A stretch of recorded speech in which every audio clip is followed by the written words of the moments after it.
Good morning and welcome to the show. I am your host, Catherine McCord. Behind me, you will see my wonderful co-host, Jeremy, who is always present with us. He is the mascot for one of my two businesses. Good morning, Pamela. I see you there. Thank you so much for joining us. I am excited today because I have somebody with me that I haven't gotten to have on one of my shows for a while.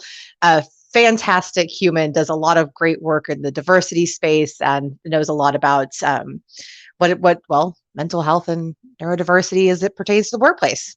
Very relevant topic for today, huh? So I do want to let everybody know just up front, full disclosure, you may have seen my post yesterday on LinkedIn and or Facebook.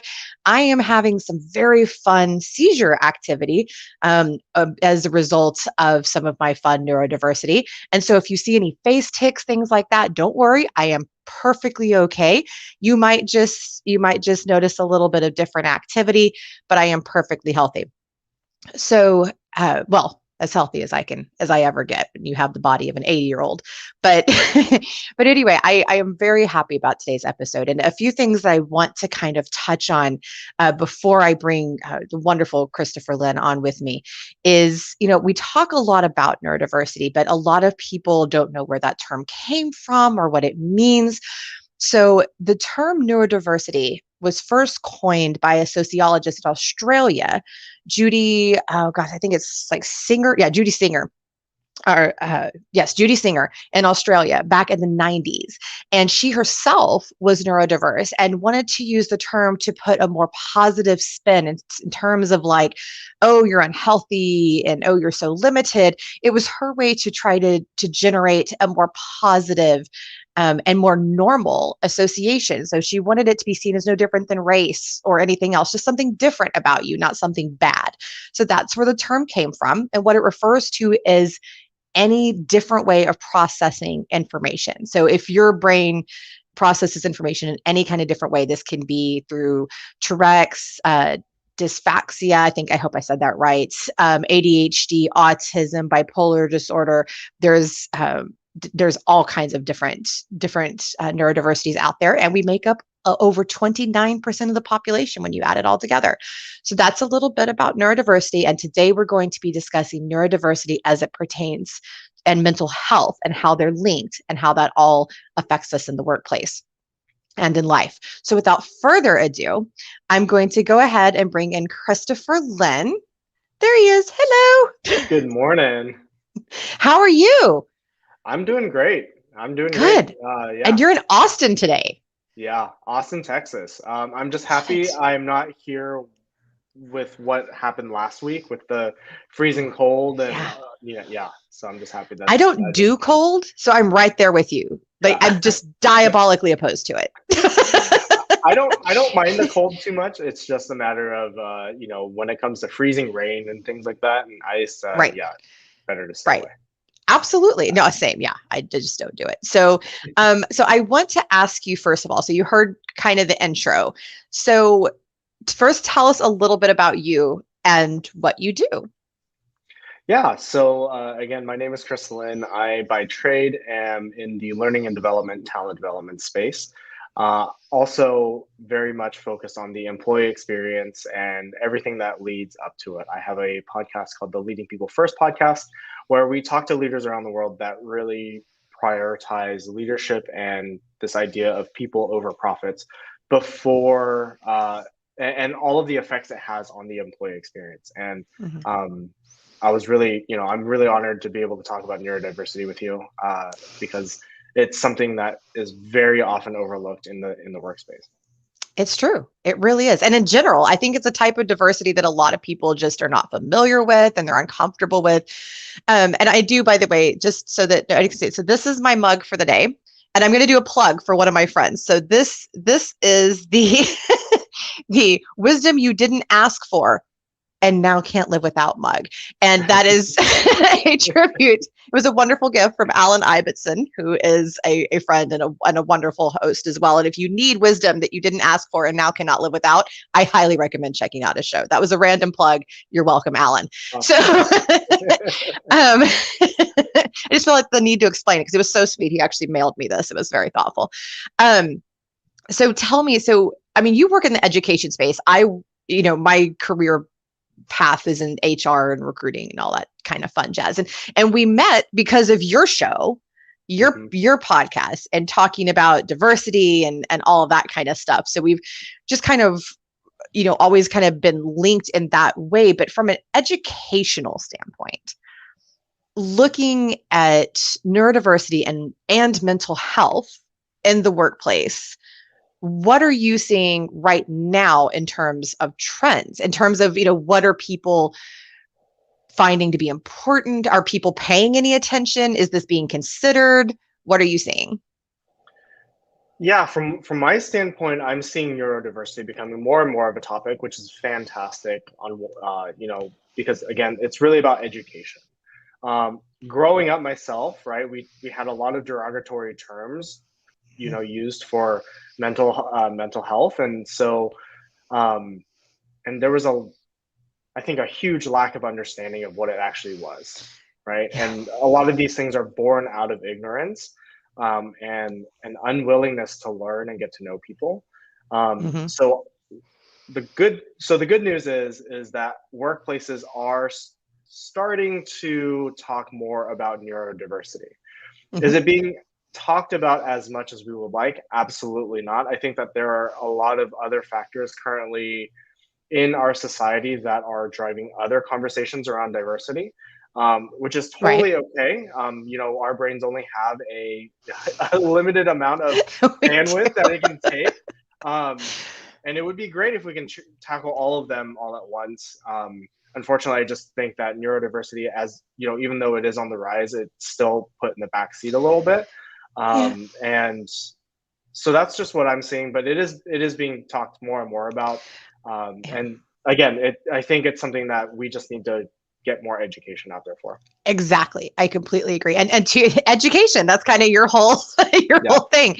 So one thing I did want to touch on, so you talked about the negativity around neurodiversity, and what's really been interesting to me, the more and more I dive into this and learn, is that, did you know that epilepsy used to be considered a mental health condition and that they labeled you crazy?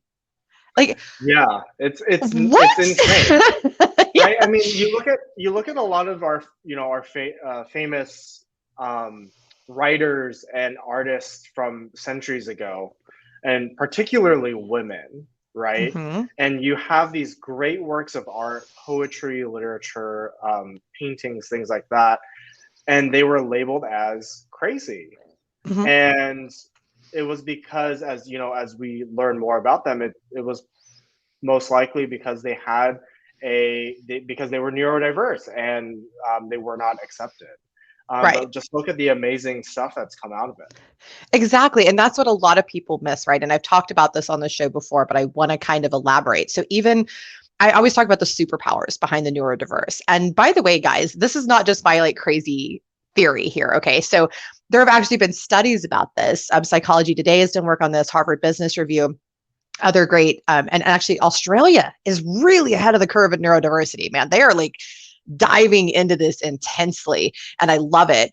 And so some of the things that neurodiverse people are really strong with are innovation, process improvement, things like that. That's even been proven. So Hewlett Packard actually has a program specifically to support the neurodiverse community and to embrace them.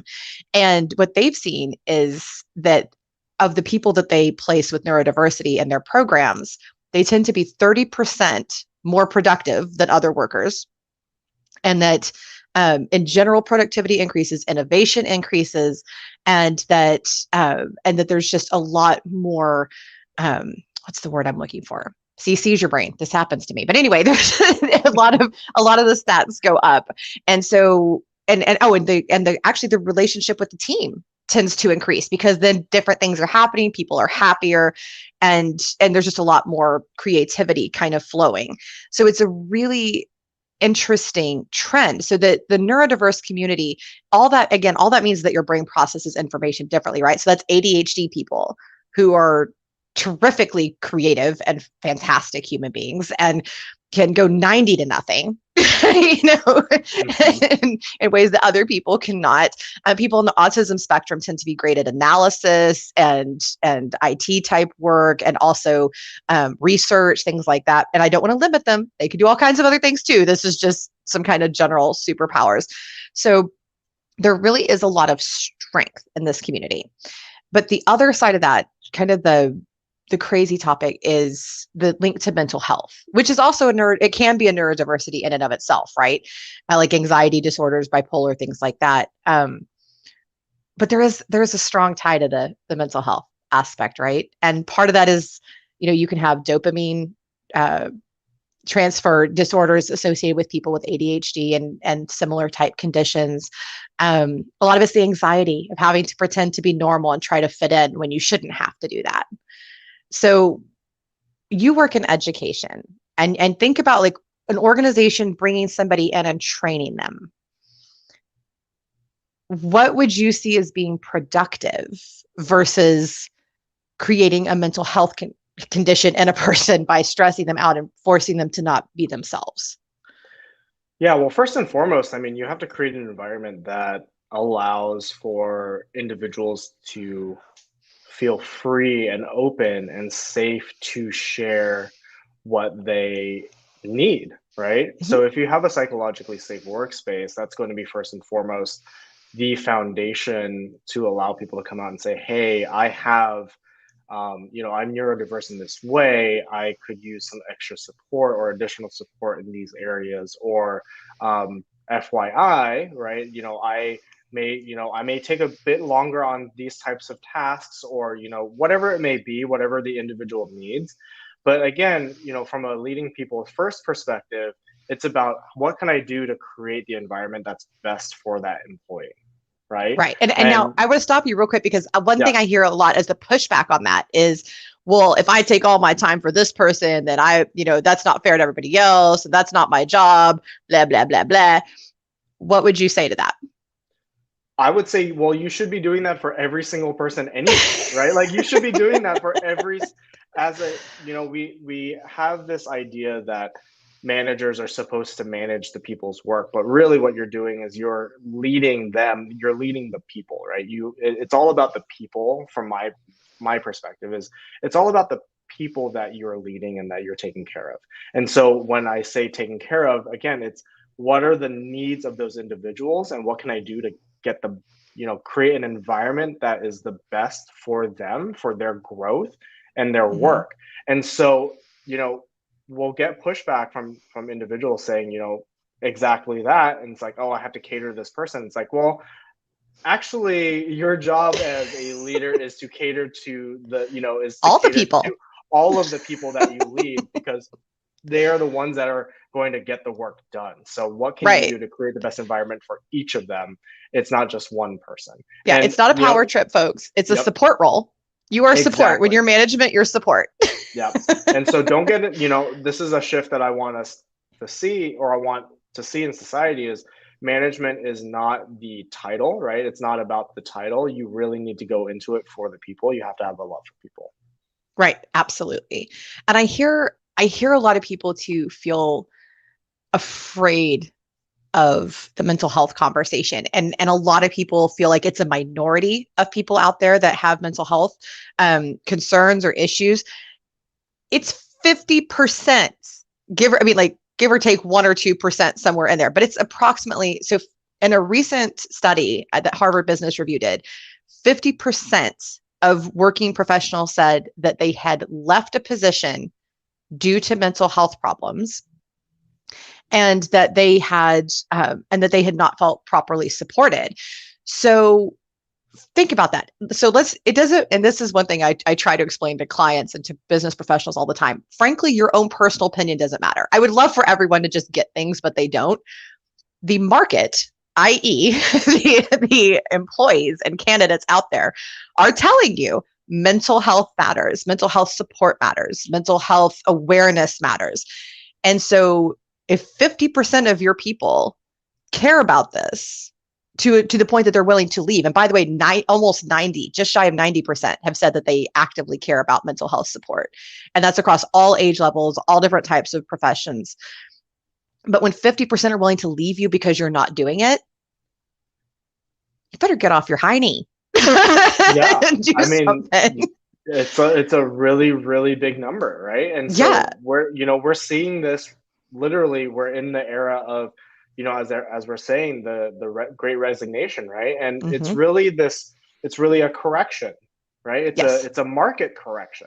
It's the power dynamic has been so skewed towards corporations that people are finally telling those companies, we're sick of it. And it may not be the company itself. Let's call that out first. Right. It's more Absolutely. likely that it's more likely that the company, the leaders of that company, or the direct manager is not supporting the needs of the individuals. And that's why it's so important to have those conversations, right? And so when we talk about, well, what do you need if you're having those one-on-one conversations with your employee, which I hope by now you're having, once a week, not once a year or once a month, but whole other topic. That's a whole other topic. Whole other topic. But when we're talking about, what do you need? Usually it's always framed in the needs of what do they need for them to get their work done. Right. Well, guess what they need in order to get the work done also includes their mental health. And just because you cannot physically see it doesn't mean it's not important. Oh my God. Say that one more time, please. Just because you can't physically see it doesn't mean it's not important, right? And so yes. Right. And mic drop. And that's, going back to what you had just said just a minute ago about just not having the education around it. We really do need to, or how you said, it's a minority of things. We think it's a minority of things when in actuality, it's not. And so we really need to focus on what can we do to help shape managers and leaders to be comfortable with that conversation, right? All Absolutely. of these conversations, conversations around diversity is going to be uncomfortable, whether it's neurodiversity, whether it's ethnicity, whether it's gender, a whole host of things. But the way that you get more comfortable with it is by diving into it, right? It is not the water's cold, I'm not going to jump into the pool. It is the water's cold, I need to acclimate to the pool, right? I need to acclimate myself to the pool. So dive on into that diversity pool and start learning how to swim in it, because it's not going away. No, it's not. And I think it's exciting too, because I think what we're learning as humans is how to be more consciously advanced, right? I have a friend, Jan Barlow, who has now coined that phrase, and I just constantly hear it in my head now. And it's thinking outside of the immediate information in front of us, right? And just kind of taking a new way to observe other humans and to understand other humans and how we can actually be utilizing everybody's uniqueness and everybody's unique talents. And I tell everybody, especially when it comes to neurodiversity and mental health, they're sensitive topics because number one, it's a different journey for everybody. Everybody's at a different stage. Everybody feels very differently about it. In fact, I recently learned, and I found this a little bit disturbing, but there's a group on Reddit who's apparently one of the biggest groups out there talking about autism and all of that.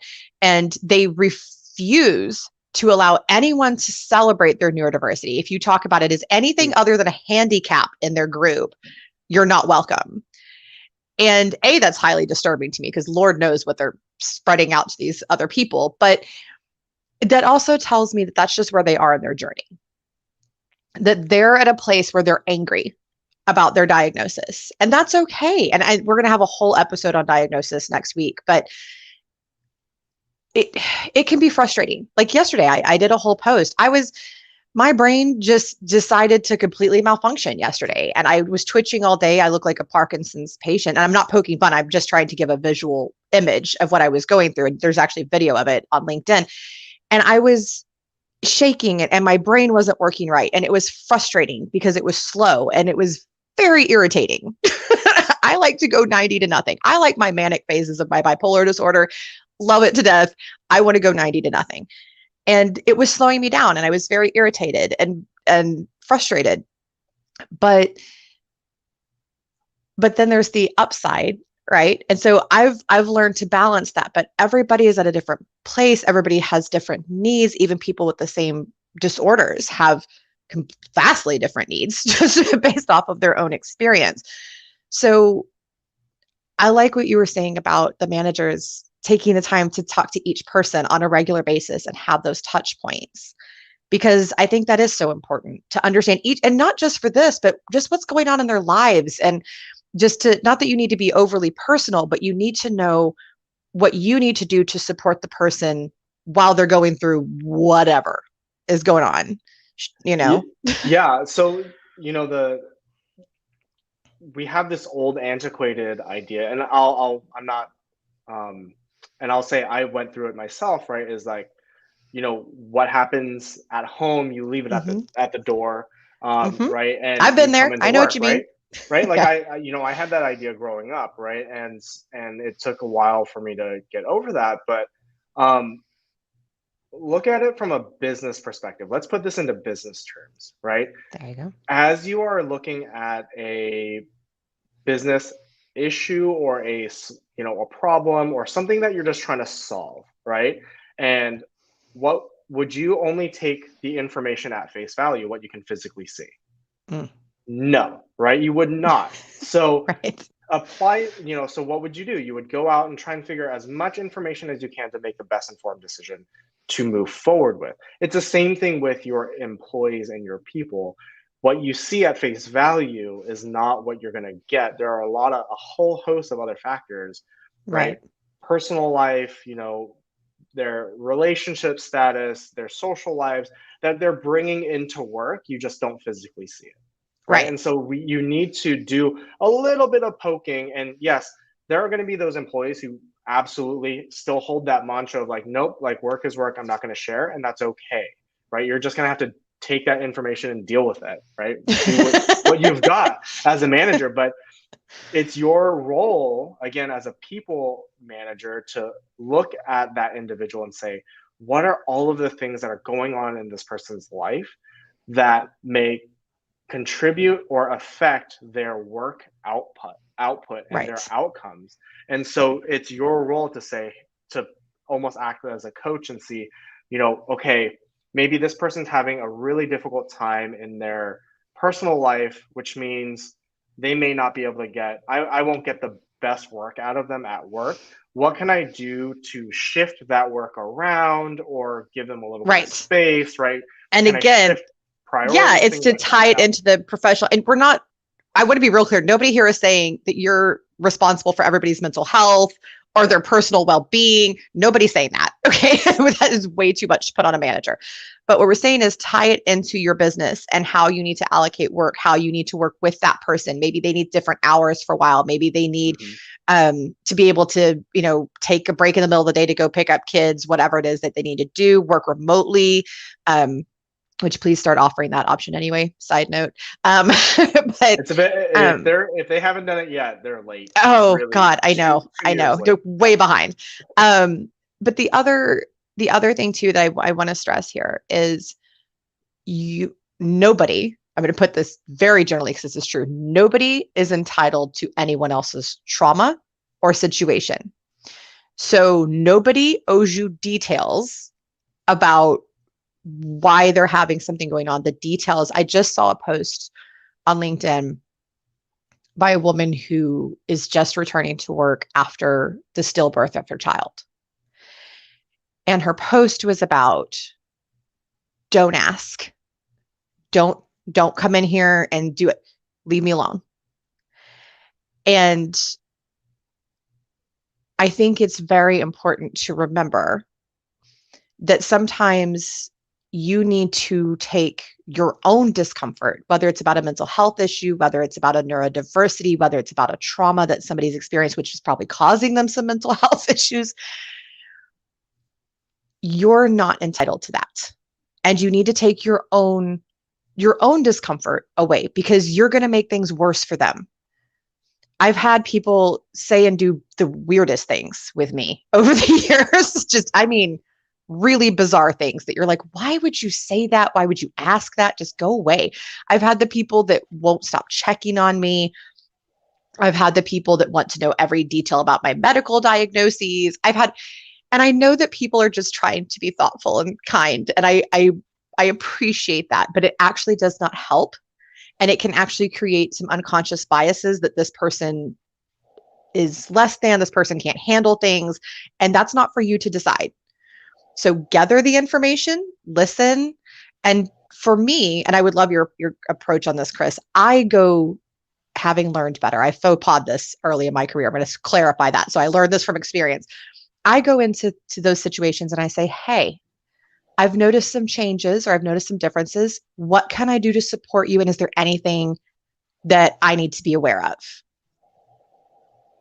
The end. Yeah. What is your take on that? Yeah, I have a very similar approach, right? If I notice something, just, I'll tend to say, hey, what can I help you with? It seems like something maybe bothering you. Is Mm-hmm. there anything that you would like to share with me? If not, totally okay, right? And Right. then again, what can I do to support you? Is there anything I can do to support you? And just Right. leave it at that, right? And Yeah. again, this goes back to psychological safety. If you've created a psychologically safe space, then you have a higher chance of that person divulging more information to you. Yes.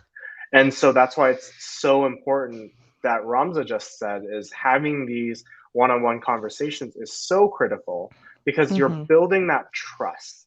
Yes. That is what that activity is for. It's for trust building. It's to allow that employee to come to you. And Mm-hmm. again, one-on-one, again, this is another topic, but one-on-ones are to allow employees to set the agenda, right? Yes. Employees are there to say, this is what I'm dealing with. This is what I'm working on. This is how I'm growing. This is the issues I'm dealing with in the workspace. If you can create a good, safe space where they are not feeling judged or Yes. attacked, they are more likely to share more about what's going on, either for themselves or personally. So then again, you can make that best informed decision. I would completely and totally agree with that. I think, and people hear the term psychological safety, and I think it's really misunderstood. Lily Zhang actually did a fantastic post about that the other day about what that actually means. And people think it's like, oh, we have to create a safe little bubble for the fragile people. No, no, that's not it. So it's exactly what Chris is describing over here. So it's creating a situation in which your employees can speak freely, tell you what they need for work, what they, their ideas, their innovations, any accommodations that they need. That's psychological safety. That's all anyone is talking about. We're not talking about, you know, I don't know what people have in their heads. I feel like they think it's like they need to pet the kitten or something to make them feel better. I don't know what people have in their heads when they think about this, but it's rarely right. Um, and I think, just taking that extra time, whether it's mental health, neurodiversity, and realizing that everyone has these things pop up, whether it's temporary or long term. Everybody has these things, right? I've seen somebody who, was overall, I believe, a fairly mentally healthy human, suddenly crippled by a trauma in their life, just to the point of barely functional, acting out. And so these things can happen, and you have to work with them and go, okay, let's get through this. Okay, what can we do to support? How can we do this? And let me tell you that then gets repaid to you, whether it's as a one-on-one as a human or whether it's an employer.